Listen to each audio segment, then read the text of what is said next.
Bismillahirrahmanirrahim. This is Fauji Foundation School Bihari here. Assalamu alaikum fifth class.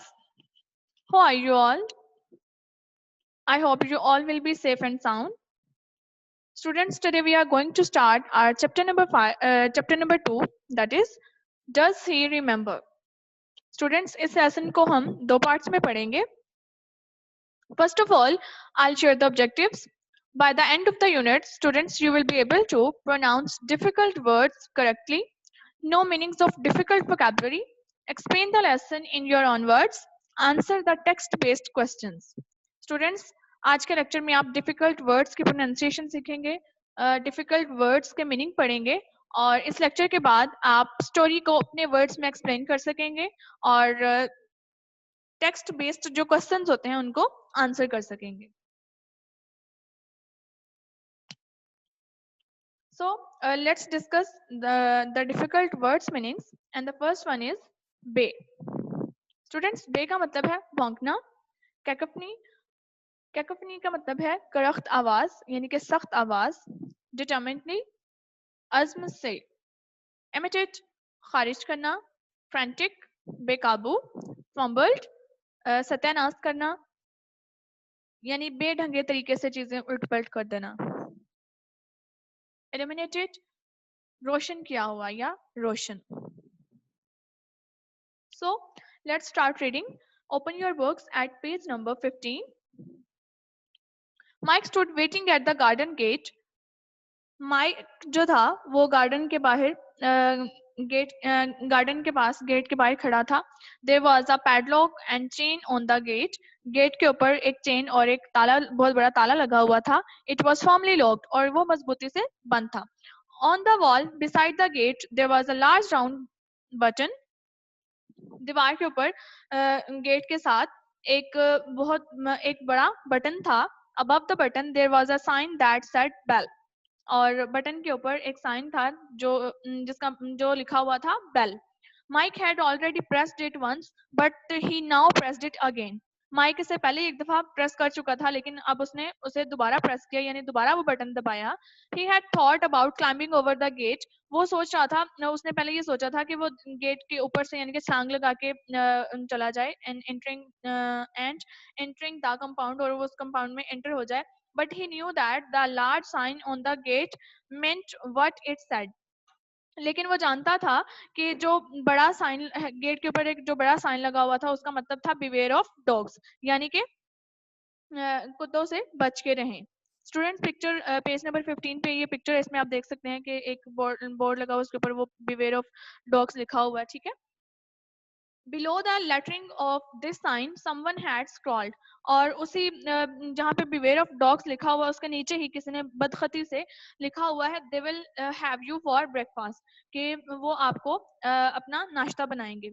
Mike thought this was amusing, but he also knew that it might be true, judging by the barking he could hear coming out from the house. और पहले तो उसको ये मतलब कि वो आपको अपना नाश्ता बनाएंगे, पहले तो उसे ये बात मतलब थोड़ी अजीब सी लगी, दिलचस्प लगी, लेकिन बाद में उसको एहसास हुआ, उसने अंदाजा लगाया जो अंदर से घर के अंदर से कुत्तों की जो आवाज आ रही थी ना, उस आवाज से उसने अंदाजा लगाया कि ये सच भी हो सकता है. मतलब जिस तरह से कुत्ते भौंक रहे थे उसको लग रहा था कि वो सच में ही मेरा नाश्ता ना बना लें.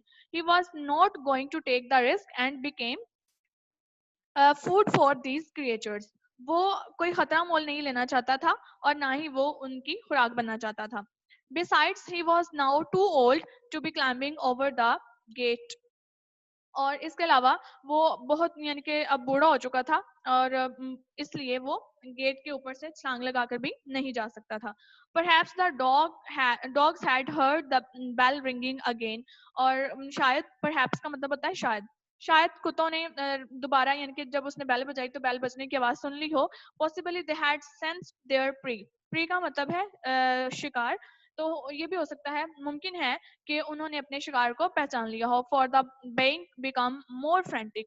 और उसके बाद जो कुत्तों के भौंकने की जो आवाज थी वो और ज्यादा शदीद हो गई. It was not a Yelp और अ हॉल. वो कोई मतलब कोई तीखी आवाज नहीं थी बल्कि वो गुर्रा रहे थे. But a deep throat and prolong being. और वो एक बहुत ही लंबी लंबी मतलब उनके भौंकने की आवाजें आ रही थी. The animals were obviously hungry, तो जाहिर सी बात है कि जो जानवर थे वो भूखे थे. Mike waited and mused about the old days. Mike वहाँ पे रुका, उसने इंतजार किया और वो पुराने दिनों के बारे में सोचने लग गया. He shifted from one foot to the other, thinking about all the occasions he had visited this very house. और वो एक कदम आगे बढ़ा और वो उन सब occasions के बारे में सोच रहा था जो कि उसने वहाँ पे spend किए थे. The house were those were the good old days, और वो बहुत अच्छे पुराने दिन थे. Nabil was such a good company. Nabil उसका बहुत अच्छा मतलब एक दोस्त था. And those days of his, they were little puppies then. और उन दिनों वो छोटे छोटे puppies हुआ करते थे. How had uh, how he had teased them, और किस तरह से वो उनको तंग करता था. How time had moved on, वक्त किस तरह से गुजर गया. He was an adult now, और अब वो एडल्ट हो चुका था यानी बड़ा हो चुका था. At last just as Mike was becoming a little annoyed, और आखिरकार जब माइक जो था वो थोड़ा मतलब तंग होने लग गया इससे. An old man came स्करिंग out of the side door of the house. तो दरवाजे के बाहर वाली साइड से एक बूढ़ा आदमी आया. ही appeared with his urgent shuffle to be hurrying, but he took forever to reach the gate. और वो मतलब तेजी से उसकी तरफ बढ़ा, but he took forever to reach the gate, और वो यानी कि उसको गेट तक ले गया. On this seemingly long trip he searched all the while in one pocket after another. और ये सब कुछ उसने मतलब एक के बाद एक देखा. When he finally reached the gate, जब वो फाइनली गेट के पास पहुंच गया, his smile indicated that he had found what he had been looking for. तो उसकी स्माइल जो है वो इंडिकेटेड का मतलब होता है इशारा देना, यानी कि उसकी स्माइल से पता चलता है कि वो मुस्कुरा रहा है कि उसको वो मिल गया है जो वो ढूंढ रहा था. The key to the padlock, यानी कि उस ताले की चाबी उसको मिल गई थी. The old man fumbled with the keys and in due course opened the lock. जो बूढ़ा आदमी था वो चाबियों से जोर लगाता रहा और कुछ ही देर में ताला खुल गया. The heavy gate squeaked and screeched as it was as it was swung open with some difficulty. और दरवाजा जो था वो थोड़ी ना ची ची यानी कि स्क्वीक और स्क्रीच की आवाज से खुला, जिससे ये पता चल रहा था कि यानी कि काफी टाइम तक ये बंद रहे, यानी थोड़ा मुश्किल से खुला था. जैसे आप कोई दरवाजा काफी दिनों तक अगर बंद रहे हैं आप उसको खोलें तो उसमें से आवाजें आती है ना, ठीक है, तो वो इसका मतलब है स्क्वीक और screech. The old man stood to one side to let Mike in. और एक बूढ़ा आदमी माइक को अंदर ले गया. He then use some effort to hip the gate shut again. और उसके बाद उसने कोशिश की कि दरवाजा दोबारा बंद कर दे. It was apparent that the gate had not been opened in a long while. और ये जाहिर था, इससे साफ पता चल रहा था कि दरवाजा काफी वक्त से नहीं खुला था. Mike waited for the old man to lock the gate. Mike ने यानी कि वेट किया कि जो बड़ा आदमी है वो दरवाजा लॉक कर दे. More fumbling, then he followed him to the front door. और उसके बाद वो उसको उसने फ्रंट डोर तक उसका पीछा किया. The being from the depths of the house reached new Heights. और जो कुत्तों के भौंकने की जो आवाजें आ रही थी अब वो यानी कि बढ़ती ही जा रही थी. Mike made sure to keep close to the old man. Mike ने मतलब ये यकीनी बनाया कि वो बूढ़े आदमी के पास खड़ा रहे. Determinedly staying a step behind him. और उसने इस अज़म के साथ कि वो उससे एक कदम पीछे खड़ा हो. ऑन एंटरिंग द हॉल, जब वो हॉल में एंटर हुआ, Mike was shown into a large dark living room. ठीक है. जो माइक था उसको एक बड़े और जन के अंधेरा सा जो लिविंग रूम था वो दिखाया गया. The heavy curtains on the windows kept out the light. और जो पर्दे थे विंडोज पे वो डाले गए थे और उसकी वजह से रोशनी अंदर नहीं आ रही थी. Although it was 3 o'clock in the afternoon, यानी कि बेशक 3 बज रहे थे. And there was bright sunlight outside, के बाहर बहुत ही ज्यादा रोशनी थी, सूरज की बहुत ज्यादा रोशनी थी. A table lamp in one corner emitted a dull glow that partially illuminated a small section of the room. तो उनके ना एक मतलब बाहर 3 बजे का वक्त था और बाहर बहुत ज्यादा रोशनी थी, लेकिन कमरे में अंधेरा था। उसमें साइड पे एक वो था लैंप, जिसकी में से थोड़ी थोड़ी सी रोशनी आ रही थी, और वो सिर्फ उसी एरिया में आ रही थी जहाँ पे वो लैंप रखा गया था ना। सिर्फ उस थोड़े से हिस्से को वो रोशन कर रहा था, सिर्फ वहां पे थोड़ी सी रोशनी आ रही थी, जैसा कि आप पिक्चर में स्टूडेंट्स देख सकते हैं। Small section of the room, यानी कि रूम के थोड़े से हिस्से को वो रोशन कर रहा था, थोड़ी सी मध्यम सी रोशनी थी। Mike could just make out the figure of someone sitting on the sofa near the lamp.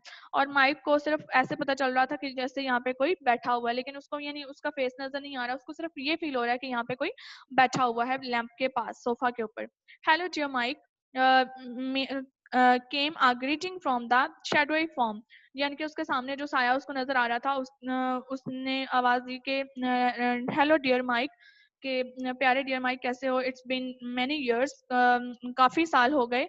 Uh Nabil is that you, asked Mike nervously. तो माइक ने नर्वसली उससे पूछा कि नबील, क्या ये तुम हो, मतलब नबील तुम हो? So students, this was our today's lecture, and next half जो लेसन है वो हम नेक्स्ट लेक्चर में पढ़ेंगे। It's your assessment time, fill in the blanks. Mike stood waiting at the dash gate. It was dash locked.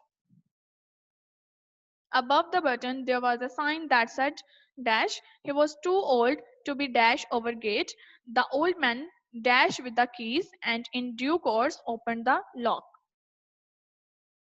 It was apparent that the gate had not been dashed in a long time. Dash waited for the old man to lock the gate. The baying from the depths The baying from the depths of the house reached new dash. Although it was dash o'clock in the afternoon and there was bright sunlight outside, a dash in one corner emitted a dull glow that particularly illuminated a small section of the room. So, students, this is your assessment. आपने ये fill in the blanks अपनी notebook पे write करनी है और इनको learn करना है. Okay, students, I hope you have understood the lecture. Thank you so much. Take care. Allah Hafiz.